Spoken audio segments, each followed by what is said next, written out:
I've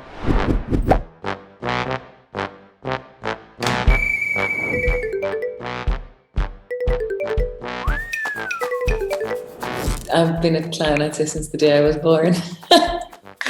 And I'm sure lots of teachers could testify to that. Yeah. I actually, yesterday, I think, was World Youth Theatre Day, or around this time of year. And for me, that's where it really started. Well, there was youth drama classes when we were really little tots. It was a wonderful woman called Mary Hanley and Calvin. And then when we became teenagers, there was youth drama, or youth theatre. And that was such a lifesaver on so many levels when you're in the throes of teenagedom. But we also got to put on plays all the time. Even though at the time I grew up in Cavan Town, there wasn't even a theatre in Cavan Town, so we'd have to get the bus to Virginia, to the Rammer. And so we were working with, people were being brought in. We had like mime artists brought in. We had theatre makers, young writers coming in to work with us. And that was it really. It was clear that was what I wanted to do. And then of course within theatre, everybody finds their own groove, and mine was a little bit more towards physical theatre and physical storytelling and comedy and messing and slapstick that I was really interested in. So yeah, I would say always would be safe enough estimate of when it started. I was definitely born a clown, yeah. I went to CBS in Tralee, Christian Brothers. And I remember one day there was a very strict authoritarian brother came in, and I didn't even know what he was doing in the class because he wasn't our teacher. And I thought that this would be a wonderful moment to do some bird impersonations that I was working on as a 7-year-old. And I hit him up with some of my finest bird impersonations. And of course he was outraged. He said, you know, who was that? Who made that sound? So I owned up to it anyway. And he said, right, you're in our next play. Brilliant. So yeah, and we did a lot of productions in Sheep Satira, which is funny because Sheep Satira, it's all very cyclical.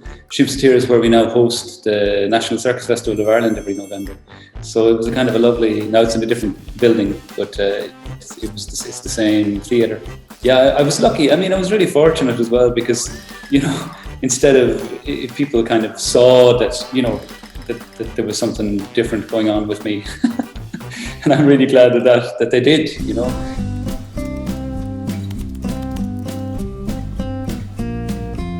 I wanted to do theatre and dance, and I, to the best of my memory, my parents were like, that would be a great hobby, but maybe it's a little bit too risky, you know, from a loving, supportive parent point of view, which is funny because my dad was a touring musician all of his life and reared the family on that. And his father was a touring musician all his life and an actor in the old Fit Up plays. So I guess they were speaking from their personal experience when they said, maybe not. So I really didn't have much options there. They were the boss at the time. And so I thought, okay, well, maybe I'll like be a journalist or something. I'll get to write about other people's performances or something like that. So I went to Galway and did an arts degree. And now I believe you can do theatre there and all sorts of brilliant subjects in the arts department. But when I was there, not so. So I did languages. I have a degree in French and Spanish, which is also very useful actually, because now we tour quite a lot in Europe.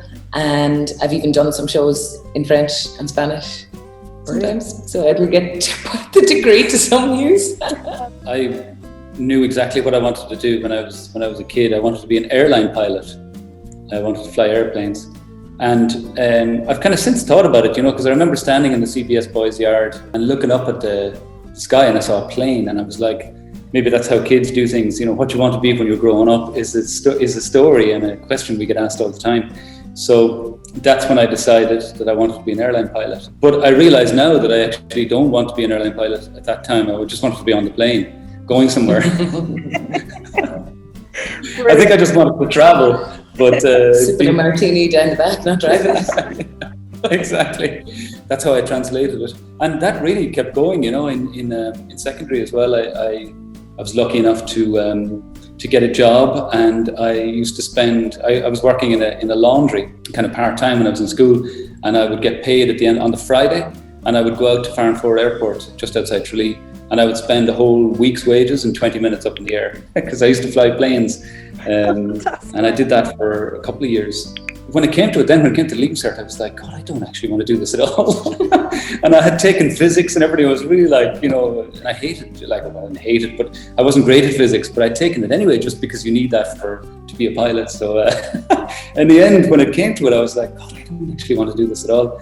And typical, asking 17-year-olds, what do they want to do for the rest of their lives is hilarious in a CIO. So I was just filling it out like not a clue. And the reason I chose marine science is because I like the ocean. But after listening to this, well, at least you've had some experience flying planes. Good question. Can I say we fell into it by very much desiring and wanting it? Can you fall into something because it's your deepest desire? Gosh, I went traveling quite a bit after university. I spent quite a lot of time in Africa, but I was really interested in dance and the percussion. So I did a good bit of studying about that in West Africa and kind of taking courses and going around. And then I just started doing plays. Actually, went to Dublin and still going home to Cavan a lot. I was still going home to Cavan a lot and doing plays. Like we did some Shakespeare plays, like amateur plays, just kind of groups, putting them together, groups of friends. And bit by bit, gosh, I don't know, was there like a key moment where it was like, this is what I do now? But it was never not in my life. It just somehow kind of gently became what I always do to what I get paid to do. Yeah. Somehow in a blurry few years, I went first to Ghana. I had my 21st birthday I celebrated in Ghana. Wow. And that was when I was still in college. There was a volunteer and I saw a poster in college one day and I was like, it was a build a house in Ghana in 2 weeks with Habitat for Humanity. I said, yes, this is how I get to Africa, because I didn't know how. I really wanted to get to Africa and I didn't know how I could. Because I was really fascinated by their community music and community culture of drumming and dancing together. Then I went, as soon as I finished college, I went to Senegal and Mali, Burkina Faso and Guinea. So all around there for quite a while and then back again a few times. And there really, the dance, oh my God, the dance and the music there is out of this world. So that really influenced me a lot, actually. Oh, definitely. Well, the similarity is that it was definitely falling into it. Like I had never had a single plan to get into this world. Like it was never, I had not an iota that this was going to happen. I was in university. That was my journey. Like many others actually in Ireland, a huge kind of driver of the circus and street art scene in Ireland is the university societies. And in university there was a juggling society there. So I joined that.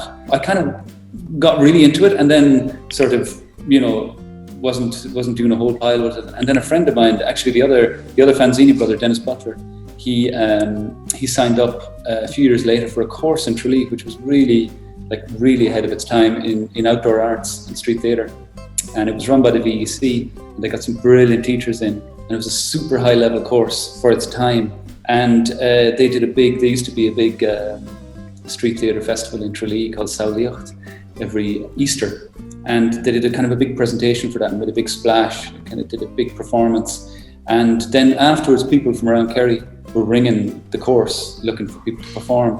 So Dennis rang me and he said, look, you can do something, so let's go do it together. And that is how the fanzinis began.